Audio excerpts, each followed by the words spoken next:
Yo, what's good, man? Today I just wanted to talk a little bit about statistical analysis. Um, I'm bad at English, honestly. Anyway, specifically, I want to talk about win ratios in comparison to win rates, and I want to talk about the misconception I think most people have. I'm in my little office right now, that's why it's a little crammed in here. Anyway, let's pretend for a minute you're utilizing a 1-to-1 risk to reward ratio. And let's just say, for nonsense, every time you win $100. Every time you lose $100. So, in order to really make a lot of money using a risk to reward ratio like that, most people would say you should probably win about 75% of the time. That means that 75 times 100 is 7,500, 25 times 100 is 2,500, and then you're left with a $5,000 profit. 7,500 minus 2,500 is $5,000, obviously. But when you hear 75% risk to or win ratio, that's a little bit like, wow, I really need to know my shit kind of thing. You know what I mean? But I really need to develop a plan that allows me to have a very high advantage, a very good advantage in the market for me to win 75% of the time. And the thing that everyone tends to forget is that there's a natural statistical value in the market, and then there's the statistical advantage that you generate in the market. And the natural statistical advantage on a 1-to-1 ratio is 50%.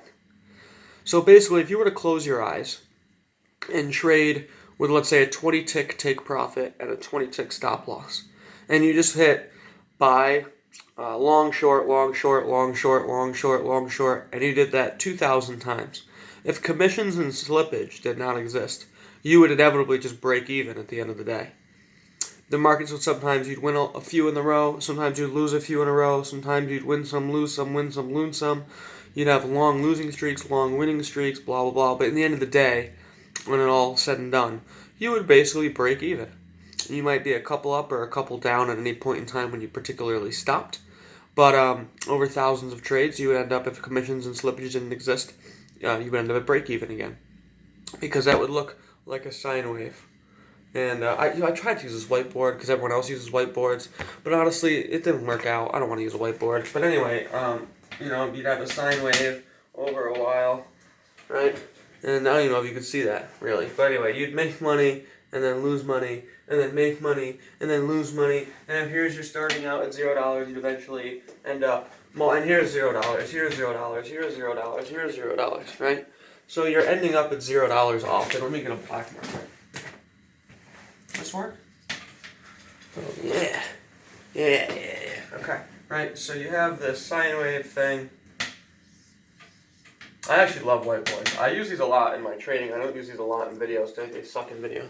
But anyway, over time that you would end up with, you'd end up crossing your starting point many times. You go from $0, you'd make a couple hundred, you lose a couple hundred, then you lose a couple hundred more, then you make a couple hundred, blah, blah, you end up at zero. So, what I'm getting at with this is that whenever you have a particular win ratio, in this case a 1-to-1, any profit that you gain over a long period of time is actually won on a very small percentage. Meaning that if you had a 75% win rate in the market, you're not advantaging yourself through your skill or backtesting or whatever the case may be 75% of the time. Your natural advantage is 50%, and if you get up to a 75% win rate, the statistical advantage that you have over the market is 25%. That's it. And so people don't have the concept of statistical advantaging correctly. They go into the market with, I need to find something with a 50% win rate or a 75% win rate or a 100%, whatever the heck the case is. No one has 100% win rate, but you know what I mean. But they're not thinking about it correctly. Because when you say, I need to win 75% of the time, that's a very overwhelming number. That's a very encompassing number. That's like, oh, I need to work on my strategy, and I need to get my probabilities correct, and I need to see what my stop loss should be, and my take profit should be, and where I should select this in order to win properly, blah, blah, blah, blah. So let's talk about one more thing for a second. If you had a 1-to-1 risk to reward ratio in the market, right? Let's say you had a 20 tick stop and a 20 tick take profit, right? And you know from what we just talked about that if you naturally closed your eyes and just hit the button a billion times, you would eventually just break even in the end of the day. So let's say you're trying to advantage yourself 20%. You're trying to generate a 20% advantage for your strategy over what the market naturally offers, right? So think about how many possible ways there is to generate that win percentage, that advantage. And that's what statistical analysis and understanding your statistical analysis through backtesting allows. It's not, backtesting isn't for, wow, this is the end all be all of trading. I'm going to know my down draw, all my profit targets, how much money I'm going to make, whatever the case is. You don't know all those factors. That's not the point of backtesting. But the backtesting is to see kind of generally what is your statistical advantage over the natural probability of the market. If you're trading a 1 to 2 risk to reward ratio, meaning that you win 200, you lose 100, your natural statistical advantage in the market is 33%. You're going to win 33% of the time, you're going to lose 66% of the time, and you're going to eventually break even, and so on and so forth, right? If it's a 1 to 3 ratio, you lose 250 to make 1,000, then you're going to win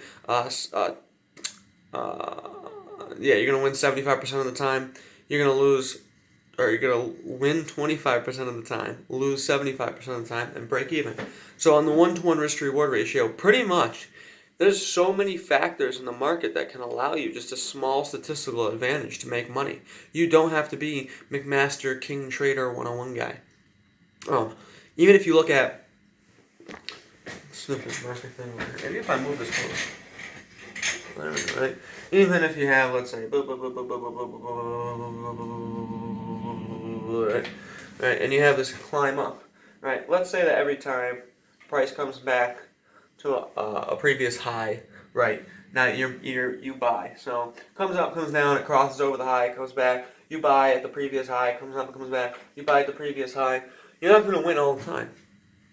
But even just doing something as simple as that, will generate an advantage that allows you to overcome the 50% that the market naturally gives you. That's why I trade with like a 1 to 0.9, 1 to 0.8, sometimes 1 to 1.1, 1 to 1.2, but I like staying around the 1.1 because your statistical probability in the market is much more important than your ability to actually come up with a good trading strategy. I know that sounds crazy, but really in the end of the day, that's the truth.